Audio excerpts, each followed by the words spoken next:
Well, it's been about a week since the big NATO summit in Lithuania, from which I've managed to derive 3 key issues that the organisation will face in the near future if they wish to protect and uphold their reputation as a competent military organisation. The first of which concerns the potential supply of cluster bombs and cluster munitions to Ukraine, although I won't be talking about that too much in this video, because, really what to say is the profoundly anti-British Biden, of course, has pressed ahead with supplying Ukraine with cluster bombs and cluster munitions, though Sunak is massively limited by a treaty of which the UK is a leading signatory that prevents not only the supply, and it outlaws not only the supply of cluster bombs to allies, friends and other countries, but actually forces countries and signatories to discourage the supply of cluster bombs from other allies to countries like Ukraine. So perhaps in practice Mr. Sunak should have done more to discourage the US supply of cluster bombs. There are 123 members who have signed this treaty, and so it was profoundly controversial from the anti-British Biden. The next issue that NATO will face is who will succeed the current Secretary General Jens Stoltenberg, who of course extended his term and extended his role at NATO for another year. Again, the anti-British Biden seemed to have pushed for EU chief Ursula von der Leyen ahead of the massively competent Defence Secretary, who of course has now stood down as a minister and an MP, Ben Wallace, which seems strange because across Europe she was widely regarded as the worst defence minister Germany ever had. She reduced German defence spending to 1% of GDP at a time when Donald Trump was threatening to withdraw US support and withdraw American support from NATO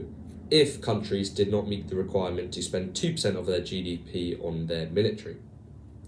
The third and probably most significant issue that NATO faces is to do with the potential accession of Ukraine, which seemed to have been outlawed refused or denied after the summit in Lithuania, though not very clearly. It concerns the long-term seriousness of Article 5, which of course states that an attack on one is an attack on all. And of course, President Zelensky said it was absurd that a timeline was not given to Ukraine to join NATO, though I think it was probably sensible to avoid provoking the Russians, which of course we have done already with the eastwards expansion of not only NATO, but the EU too. Besides, membership action plans and timelines alike have not proven significant in recent years, as Moldova submitted their application to join NATO through their reforms and their membership action plan in 1999 and have still failed to do so. And in terms of provoking Putin and the Russians, it seems now, as Ukraine's counteroffensive rampages on, that Putin is effectively a cornered rat. So I'm not sure in the benefit of provoking him and giving him a chance to, or giving him an excuse to attack, which is of course vastly different to actually appeasing him. It would likely just be a repeat of this. It would be similar to after the Bucharest 2008 NATO summit, whereby of course Georgia joined NATO and the 2008 Georgian war, the Russian invasion of Georgia, followed suit. And finally, I think, however sinister some may say it is, the potential accession of Ukraine into NATO can be used as a negotiating hand when peace talks do eventually come round, which I think is